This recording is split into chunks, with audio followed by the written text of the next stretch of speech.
Hey everyone, welcome back to the Meshkat English House Podcast. I'm Emma.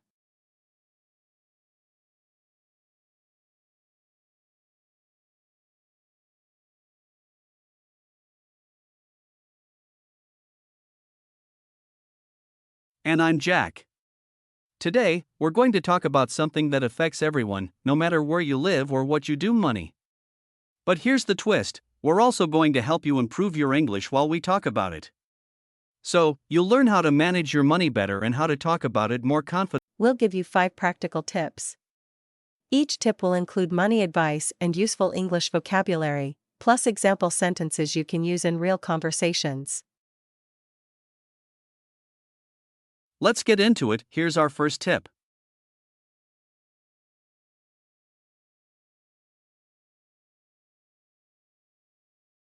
A budget is a plan for your money.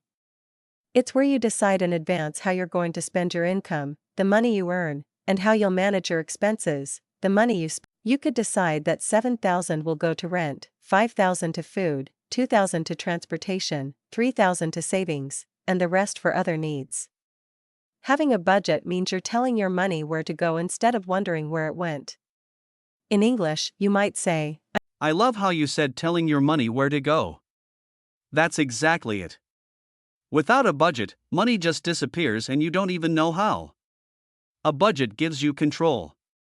It's like having a map, you know where you are and where you're going financially. Also, reviewing your budget every month helps you see what's working and what needs adjusting. In English, another phrase you can use is I'm planning my monthly budget. This shows you're being proactive and organized with your finances. Most people make the mistake of spending first and then saving whatever is left, which often means saving nothing. But a smarter approach is to save before you start spending. Even if you can only save a little, the habit is more important than the amount. In English, you can say, I'm building my savings or I have an emergency fund for rainy days. That last phrase means for hard times. Exactly, and starting small is perfectly fine. Let's say you save 10% of your income every month. It doesn't seem like much at first, but after a year, you'll notice. And honestly, the peace of mind you get from knowing you have some money saved is worth it.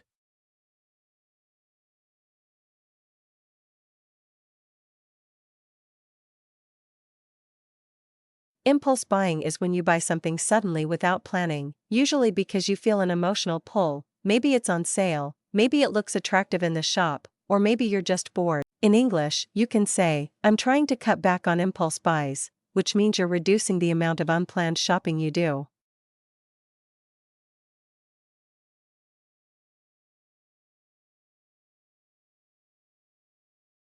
I've definitely been guilty of impulse buying, especially online. Stores are designed to tempt you with flashy ads, big sale signs, and limited time offers. But if you train yourself to pause before buying, if the answer is no, it's probably an impulse buy you don't need.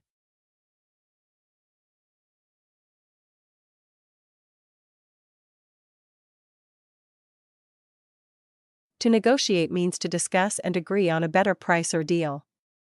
In many countries and situations, negotiation is expected, especially in markets or when buying expensive items. Our final tip is to keep track of your spending. This means recording everything you spend money on. You can use a notebook, a spreadsheet, or a budgeting app. When you do this, you can see your spending habits, patterns in how you use your money. For example, you might discover you're spending too much. This habit can be a real eye-opener. When I first started tracking my expenses, I realized I was spending far more than I thought on eating out. Once you see the numbers, it's easier to make changes. So, those are our 5 tips for managing your money better and speaking about it more naturally in English. Emma, we covered making a budget, saving first, avoiding impulse buying, learning to negotiate, and tracking your spending, all while learning new vocabulary and phrases. Thanks for listening to the Meshkat English House Podcast. We'll see you next time, and until then, spend wisely and speak confidently. Start here, he said, handing it to the young man. Respect the small, and the big will come. A year later, Kareem emptied the jar for the first time. To his surprise, it was enough to rent a small stall at the market. With his grandfather's guidance, he started selling Kareem laughed. Grandfather, coins? That won't work for me. I need big money, not pocket change. His grandfather shook his head. You misunderstand. Saving isn't about. Grandfather, he said, I work so much, but I have nothing to show for it. The money disappears like water in my hands. The old man smiled and disappeared into another room. The story of Kareem and the jar of coins. Kareem was a young shop assistant in a small town market. He worked hard every day, from sunrise to sunset, but no matter how much he earned, his pockets were always empty by the end of the month. He often told himself, one day, I'll save enough to start.